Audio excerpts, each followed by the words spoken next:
Crimson Crossover Network. This is The Tide Machine with Charles Branch and Michael Southern.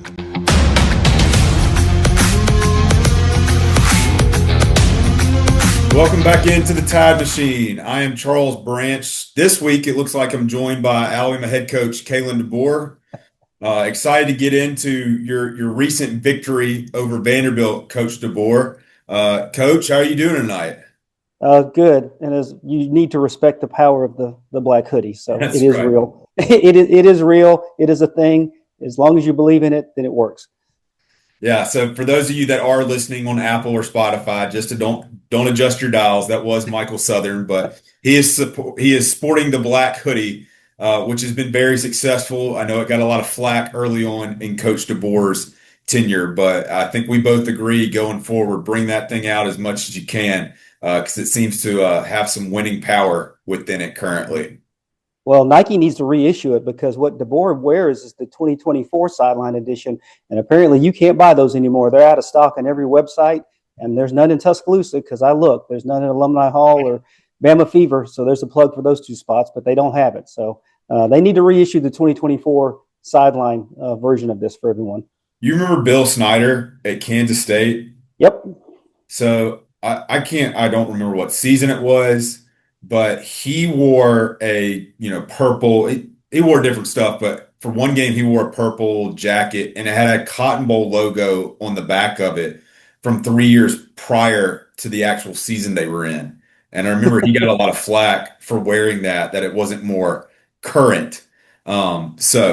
I agree. Whether it's updating it a little bit for Alabama fans or just keeping that style, I think those would sell very quickly. And as you and I talked about beforehand, in this NIL era, the more Alabama gear you can put out there that could potentially go into NIL, I think the better for the entirety, not only of the football program, but other programs at Alabama as well. So if anybody in the athletic department's listening, you can contact us. We've got some ideas for you. Yeah, absolutely. I agree with that 100%, both basketball and football, but they definitely need to reissue the 2024 black hoodie. Oh, yes. I promise you it would sell right now. Yes, no doubt. Well, we did have a game, and it was a big win against Vanderbilt. Kind of righted the ship, as you will, from last year. Michael, what did you think about Saturday's game in Tuscaloosa? Well, I felt pretty good after about third quarter. A little concerned after the first quarter because it looked like an extension of the 2024 game. It looked like it was the fifth quarter of 2024. But credit to the defense. They made adjustments and they shut down the running game, forced Pavia to try to beat him with his arm, and he couldn't do it. And I thought the offense rebounded very nicely. That 2-minute drive right before halftime was huge, and they executed it to perfection.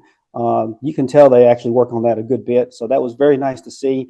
I know they didn't get in the end zone in the second half. They kicked a lot of field goals except for the late run, but I thought a very nice job from a ball control standpoint. And they controlled the second half with a mixture of the passing game, and then they hit them with the running game. So again, granted, Vanderbilt's not a Georgia defense, but still it was nice to see that they were able to do that against an SEC opponent. Yeah, and he definitely didn't play well last year. Obviously, as we talked about, Vanderbilt had the ball for 42 minutes, kind of flipped the script a little bit where we did hold the ball a lot longer and kept their offense off the field. Still didn't execute as we wanted to, and I know that was discussed by Ty Simpson and Ryan Grubb and some of the other coaches at the end of the game. But even with not finishing drives like you would want to, where we were 3 or 4 on field goal attempts, but you still come away with a 30-14 victory against a team who had a ton of confidence coming into the game. When I sit back and think about, I'll just call it the antics of some of the Vanderbilt players, notably Diego Pavia. The 2019 LSU team is regarded as the best team in college football by some, and I don't think they had as much arrogance walking into Bryant-Denny Stadium that Vanderbilt team had this weekend. One of the things, I ended up going to the game too. I didn't think I was going to, and something worked out really well. So I actually ended up going to this game too. I was really, really impressed with how into the game the crowd was. So, and normally for a Vanderbilt game, it's kind of a laid back atmosphere. But you would have thought they were playing. I won't say Georgia, but you would have thought they were playing a good rival. So kudos to the crowd. Made it a very difficult environment in certain times, and they were very engaged. And yes, Diego Pavia, he has not lacked confidence. So it was kind of, I don't know, satisfying to see him to get his comeuppance. Definitely believe he deserved it with some of the way he acted on the before the game, on the field, and post game, all that stuff. So, but again, a great atmosphere. It was a beautiful day Saturday. Weather was perfect. Crowd was into it, and again, after that first quarter, things kind of righted it. So all around a great day for Alabama this past Saturday. Well, Michael, don't be too hard on Diego Pavia because remember, he's only a kid, right? Yeah, 24-year-old kid. Yeah. No, it was a great win, and I think there could have been some concern as we get into Missouri. Talking about this, we'll talk about our thoughts about the actual Missouri game coming up later in the podcast. But the way that you played Saturday against Vanderbilt, I don't think there's any overlooking or hangover from the win that she had against Vanderbilt and all the revenge that was talked about. There were still plenty of mistakes that you've got to clean up as you go into this game in Como this Saturday. But before we get into Missouri, and I think you're about to say something, so I'll let you I'll swing it No, no. to you. Yeah, I was just going to say this is just the next game in the gauntlet. So Yeah. another challenge, another ranked opponent, this time on the road. So this is a difficult stretch for this football team right now. Yes, yeah, we are definitely in the thick of it, and we'll let the chips fall where they may. But obviously, we all feel a lot better as far as who knows what's going to happen. I feel a lot better just as far as the program. There was obviously a lot of concern about the program after the first game, but I think you know, everybody can be a lot comfortable that it's going in the right direction. One thing I did want to touch on was college game day. We talked about the history of college game day last week and how many times they've been to Alabama, the second most visited team, or Alabama's been the second most um, has the second most appearances on college game day, and talked about celebrity guest pickers. Thought Nate Oates, Nashville Nate, would have been a perfect selection. I think I even said that I thought they'd go with Theo Vaughn, and surprise, surprise, they went with Theo Vaughn. I had somebody reach out that wanted us to talk about, why, for whatever reason, we can't get Alabama celebrities to be the guest pickers for Alabama games at home. And I think it's a fair point.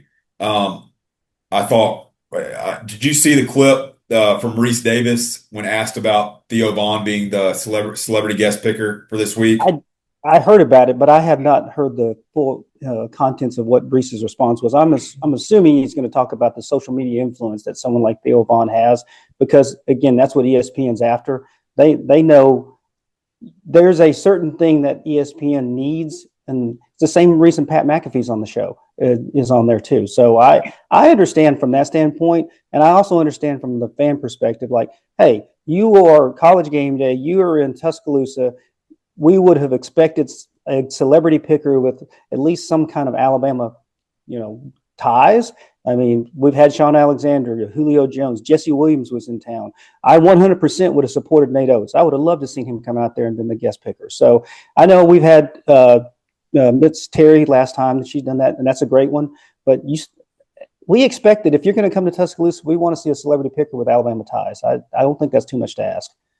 You brought up Jesse Williams, and I doubt ESPN knows his current story. Jesse Williams would have been an awesome celebrity guest picker for this week. And, as things are kind of trending right now, I do actually now think there's a potential return trip to Tuscaloosa for the Alabama-Oklahoma game. But back to Reese Davis's comments, which Reese Davis is a phenomenal ambassador for the University of Alabama, obviously an Alabama graduate. Big Alabama supporter. He's always been great. I've had the opportunity to sit in the media room at Coleman Coliseum when they came for College Game Day. He's been great answering questions. I did not like his answer to the question that he got about why Theo Vaughn. He started off talking about, well, we have Nick Saban up there to kind of represent Alabama.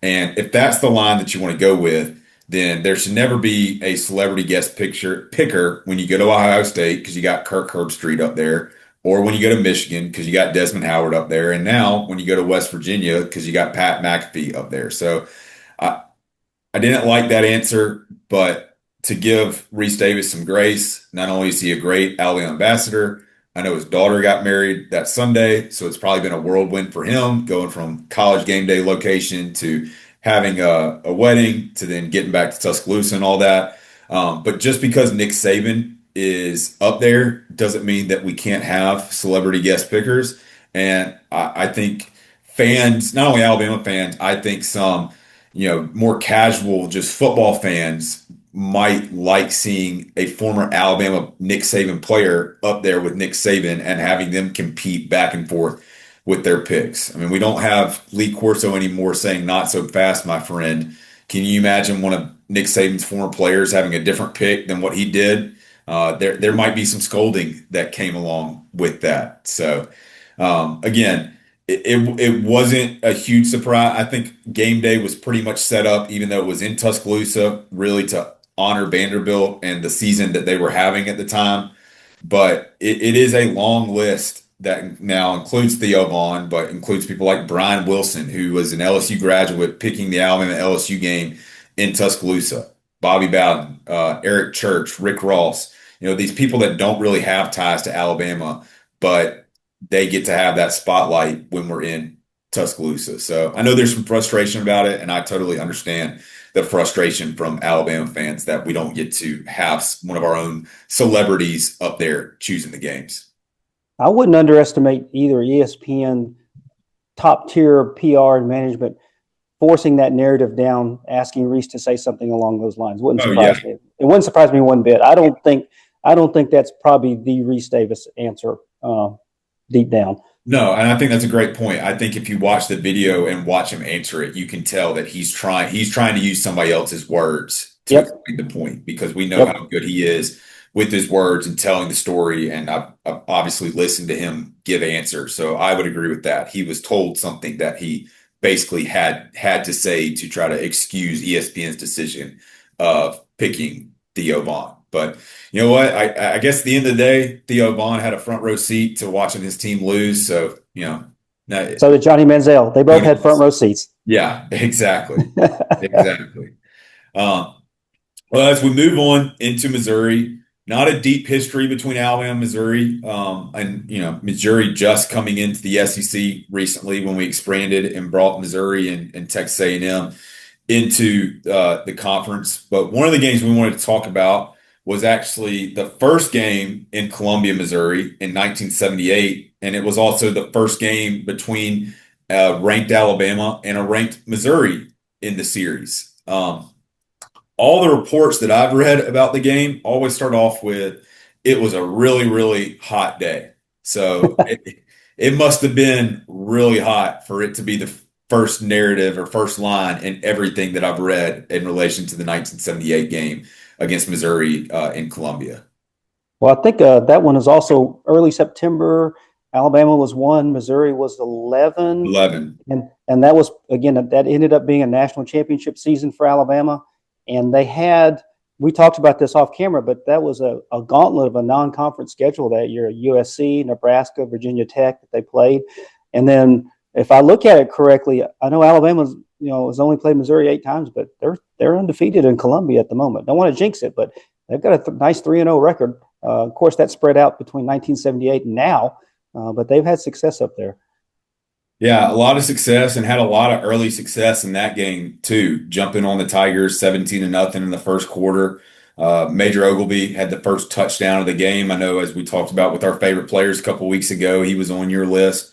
But the Tide let Missouri back into the game. It was 20-17 at halftime. Another thing that I read in there was that Coach Bryant gave a pretty lively halftime talk to the team, and part of it was because that team, or not that team, but Alabama had lost to Missouri in the 1975 season, and that one loss is what kept Alabama from winning the national championship that year. So there was some history going into that game that Coach Bryant was able to take and use as far as motivation that would lead to Alabama retaking the lead and comfortably winning 38-20 after EJ Jr. got it going in the second half with the block punt that we took back and then put it on cruise control the rest of the way to get their first win against Missouri. And like you said, the first win in Columbia as well. Yeah, you're right. Prior to that 78 one, they were 0-2. So the first two times Alabama was winless, and then now they've reeled off six straight. Granted, it's been stretched over many decades, but and yeah, a nice big punt block by EJ Jr. and then picked up by Ricky Gillen to return it, and then Alabama goes on and wins by 18. So that kind of sparked them to really rally after they fell behind. So it was a nice win, and like we said, good success up there. Not predicting easy success Saturday, but let's hope the streak goes to 4 games after this weekend. Well, I found the game on YouTube and watched a little of it, that 1978 game, and got a great appreciation for the TV production that we now have to watch football games.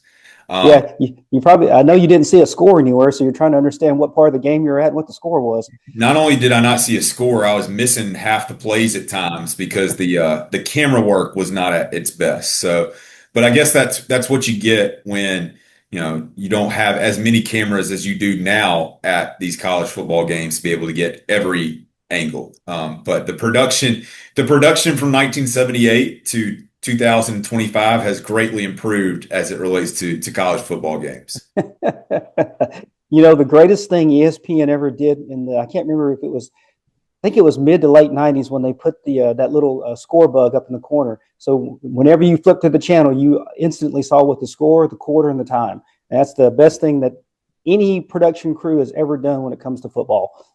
Yes, yes, and they find a way to change those graphics and keep them current every year. So be interesting what next year's rendition will be and how they went small and now they've started to go big again and trying to put as much information on there as they can. So well, next game we wanted to get into was actually the first Alabama Missouri conference game in 2012 that was also in Columbia, Missouri, and ended up being somewhat of a strange game, not necessarily as far as the score, but just the weather that impacted the game and halted play for a little bit. So yeah, I think we had talked about this. You mentioned they had incoming threat of weather, so they agreed to shorten halftime. So you literally had like a 5 minute halftime. And I remember me and a friend had gone to watch that game down on the strip. So we actually watched that whole game at Buffalo Phil's. So Buffalo Phil's, if you're listening, we'd love for you to be a sponsor. So come on aboard. We would love to hand out gift cards for you. But uh, I just remember Eddie Lacy just running rampant all over Missouri, along with TJ Yeldon. I think Alabama rushed for more than 300 yards that day and had like 5 or 6 rushing touchdowns. They could not stop the Alabama rushing attack in 2012. But remember how good that offensive line was. That's one of the greatest run blocking offensive lines Alabama has ever had. So that was a sight to behold in 2012, watching that tandem of Eddie Lacy and TJ Yeldon just annihilate people. That was actually a question I was going to ask you. I think that is the best offensive line that Alabama had in the Saban era. You had Barrett Jones at center. You had Anthony Steen at right guard. Chance Warmack was at left guard. DJ Fluker at right tackle. I think I remember it was Cyrus It Kwanjo was it was Cyrus Quanjo. yeah, That's at right, left left tackle. tackle. And they made their presence known early because, like you said, Eddie Lacy, second play of the game, went 70 plus yards for a touchdown. And we had a very early Nick Saban trick play that everybody's accustomed to. We ran the flea flicker on the second or on the second drive, threw it down to Kitty Bell, and eventually we get another touchdown. That game was basically 28 to nothing with 9 minutes left to go in the second quarter. And as we were lining up to attempt our extra point for our fourth touchdown, lightning struck near the stadium. I think it was Tom Ritter was the SEC official for the game. Immediately halted play, sent everybody to the locker room. I can't remember how long the delay actually was during that time, but we came back out, kicked the extra point, and special teams was never really a strong suit under Alabama, especially early on when it came off to kick returns or kick coverage because we came out, kicked the ball off, and Missouri ran it all the way back for their touchdown, ran it back for a touchdown, which would actually be their only touchdown of that game against us. But we came out and Eddie Lacy had a fumble. We had a 3-and-out where Cody Mandel was back to punt, dropped the snap. But the defense continued to bow up, and it would eventually be a 42-10 win for Alabama. As you mentioned, Eddie Lacy had touchdowns. TJ Yeldon had touchdowns, and Kenyon Drake even had a touchdown before it was all said and done in that game. You know, again, one of the impressive things about that 2012 season with that offensive line, when they wanted to break your will, they could. They could just put their mind to it and they would just run it play after play and you couldn't stop them. Again, I'm changing teams, but don't forget the SEC championship game when they did that. I think they ran like 11 straight running plays against Georgia in the second half. But uh, I agree with you 100%. That 2012 team is the best run blocking offensive line ever under the Saban era.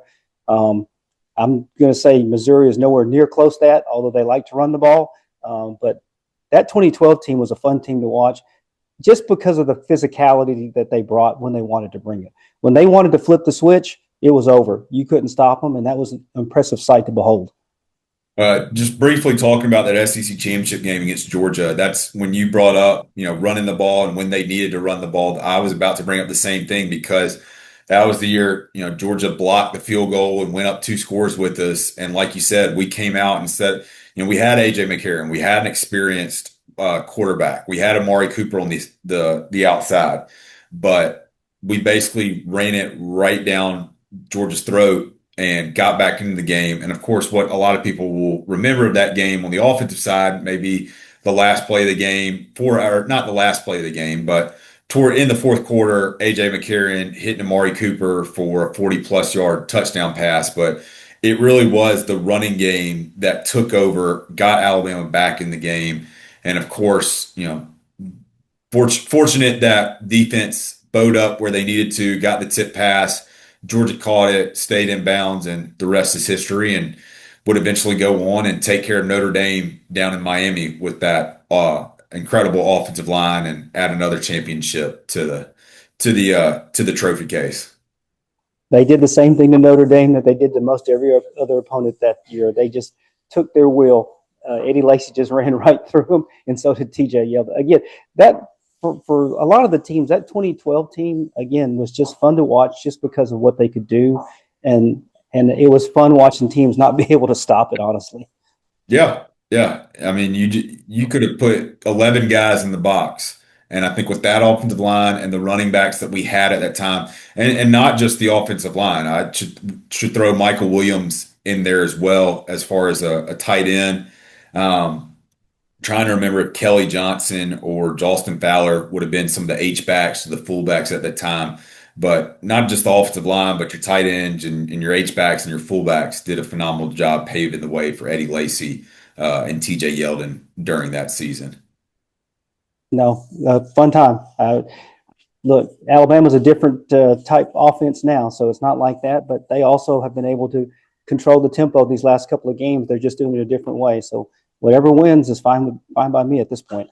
Well, talking about SEC championships, that was the other game that we wanted to highlight was the 2014 SEC championship game against Missouri. The only time we had faced Missouri in the SEC championship game. And again, they've obviously been a new participant into the SEC, but I think that was their second appearance in the SEC championship game. They had lost to Auburn the previous year. That may have been Blake Sims' best passing game at Alabama in his career. He would eventually finish the game 23 for 27, but we came out hot in the first drive, hit Amari Cooper, hit DeAndre White for a couple quick passes, quickly got up 7-0.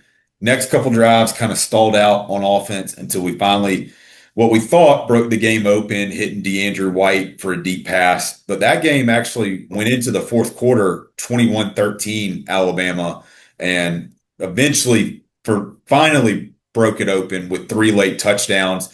Derrick Henry had 20 carries. Derrick Henry was really starting to get the ball more within the offense.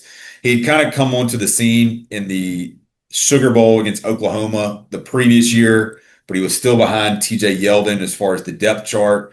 But around that Missouri game, he was really starting to turn it on, get more carries. I know he was featured a lot in the Ohio State game that we lost in the college football playoff, but kind of a weird game that it felt like we were in control the entire game. The only way Missouri could have any type of offense was their quarterback scrambling in the backfield and then throwing it deep to, I can't remember his first name, but his last name was Hunt, number 88 for Missouri, their wide receiver.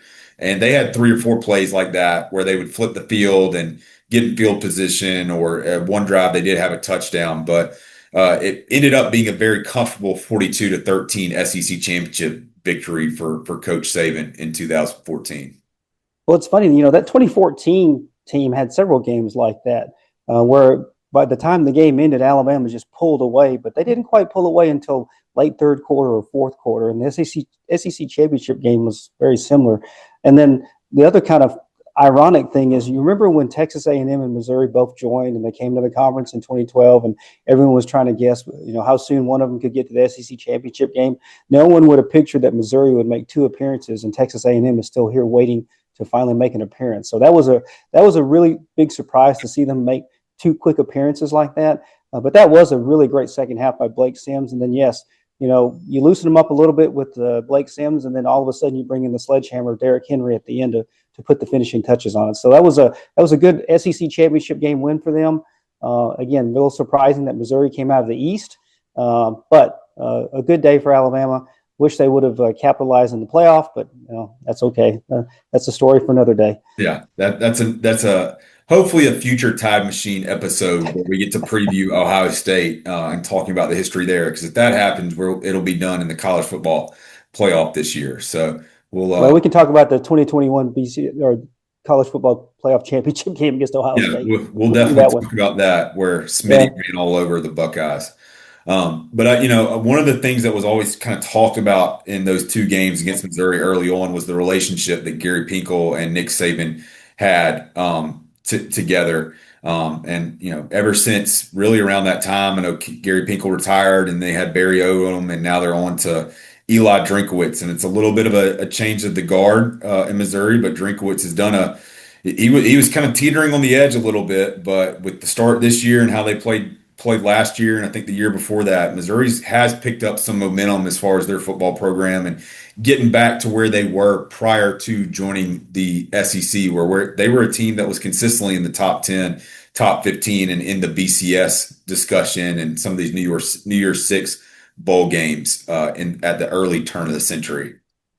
This is a tricky way to think about how this is going to play out, because if you look at what they're strong at, it really points at what Alabama appears to be weak at. You're on the road. You're playing a third-ranked opponent. This is their second out of 3 games away. It's an early morning start. It's gonna. I don't have a feel for this game yet, one way or the other. So there's a lot of variables here. So Alabama has shown in the last 3 games they have been consistent. So I expect them to come out with that. But I'm very curious to see how Missouri responds. If they're going to treat this like their Super Bowl and they're going to go all out, and heaven forbid if they win, are they going to run out there and tear down goalposts? Let's hope not. I think Eli Drinkowitz is a good football coach. I know he's going to be being an offensive guy. He's going to want his own revenge as far as not scoring a touchdown in Tuscaloosa last year. Probably been putting a lot, of course, into the offensive game plan as you get ready for this week. Um, but I also think that he's a coach that could maybe overthink the game plan at times. So it will be interesting to see from an offensive standpoint, the things that you talk about that we all have not always been great at this year, as far as, stopping the run or setting the edge and misdirection and all that. Do we see a lot more of that, or do you see overthink himself at times and actually give us opportunities to to take advantage of and play themselves out of winning the game. But there's also a lot of variables that I do like for us. I like that we're playing at 11 o'clock in the morning. I think 11 o'clock games typically do favor the road team. I think with the mindset that we have now, it also favors us. And I think we've gotten back to maybe that early Saban mentality of this is a business trip. We're here to get our job done and move on. And of course, what we've got going on the offensive side, Ty Simpson seems very comfortable. Getting Jam Miller back has been great.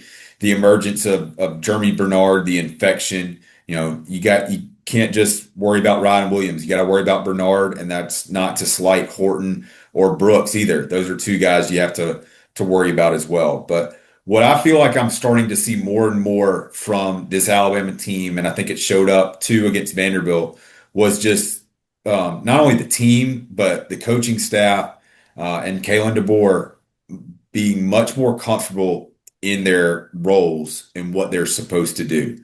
I think there was probably, Kalen DeBoer coming out and you're wearing the black hoodie, so I'll use that as an example. He got a ton of flack last year for wearing the black hoodie or not wearing a polo shirt. And he comes out in the Florida State game and he's wearing a polo shirt and stuff like that. I think Kalen DeBoer just needs to be Kalen DeBoer.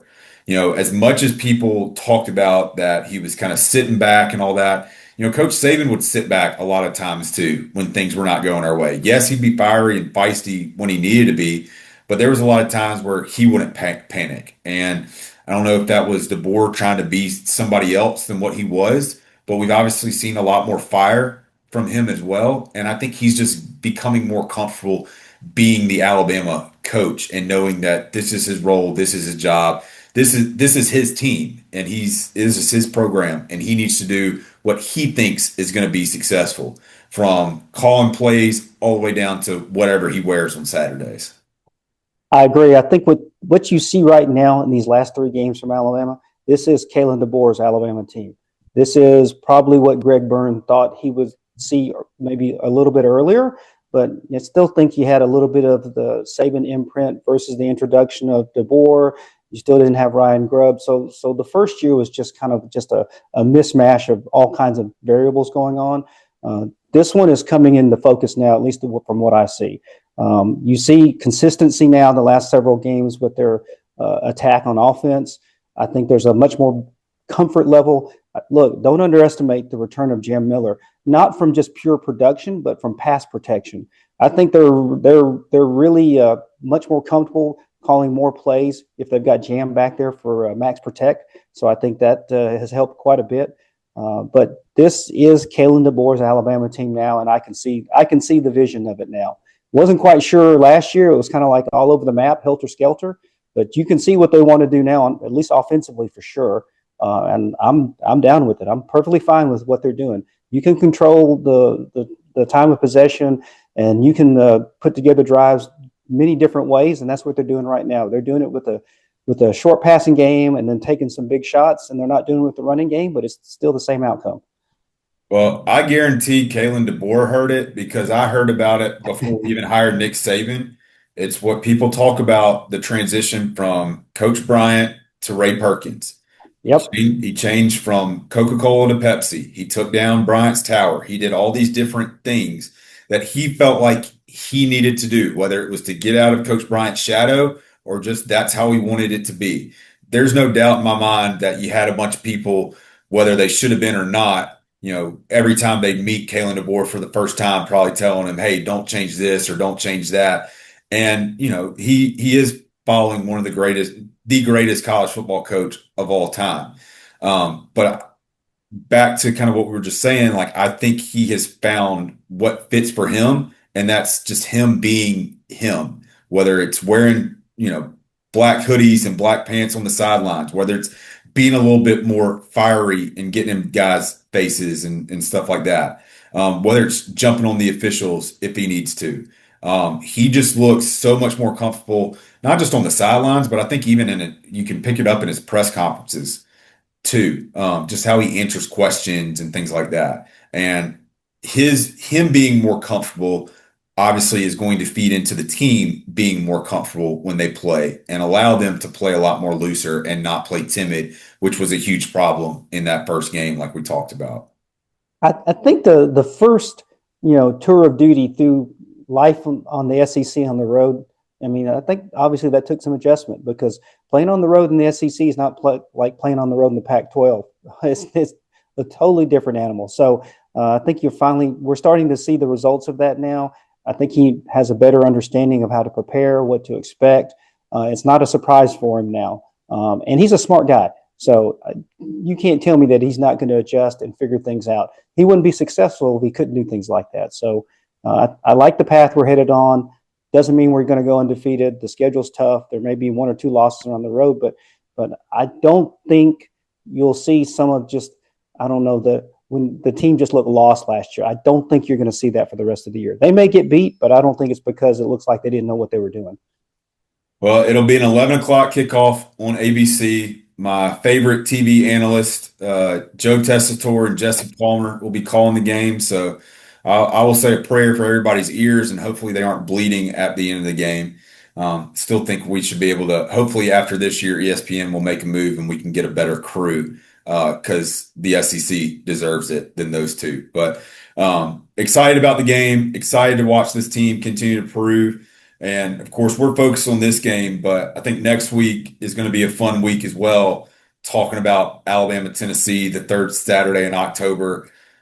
We started this podcast wanting to talk about Alabama history. Well, we're about to play the team that we've had the most history against. So it should be a fun episode next week. But of course, we're focused on getting Missouri this week as well. Absolutely, absolutely. Let's take care of business one week at a time. Let's see the team go out there and take care of Missouri, and then on Monday we can start thinking about Tennessee. That's right. Get our cigars ready, hopefully. Yep. Well, look, we appreciate everybody listening or watching on YouTube. Please like, subscribe, retweet, post the Tide Machine. As I talked about last week, we continue to inch closer to basketball season. So our basketball content is starting to rev up, and we'll have a lot more of that coming out. We've also still got the M3 show, a little bit more present day Alabama football discussion. They had Christian Miller on this week, and it's a great episode. So now that you're at the end of this podcast episode for the Tide Machine, go listen to the M3 show as they preview Missouri. But Michael, any final words? No, just let's take care of business on Saturday and roll Tide. Roll Tide, absolutely. Hopefully it won't be as hot. Hopefully that won't be the first line. Hopefully it won't be as hot, or we won't have to deal with any other weather issues like thunderstorms or lightning like we seem to have had to do in Como. I guess that just to add another game into it, the other time that we played in Columbia was COVID. Yep. So season opener. That's right. Season always opener something strange. Apparently always something strange going on in Como when Alabama gets there. I think didn't 2012 when we first made our first trip there, wasn't Sarah Evans there? I think Sarah Evans was at that game. Yeah, I think she was too. Yeah, exactly. All right, well, this has been another episode of the Tide Machine. Michael, roll Tide. Roll Tide.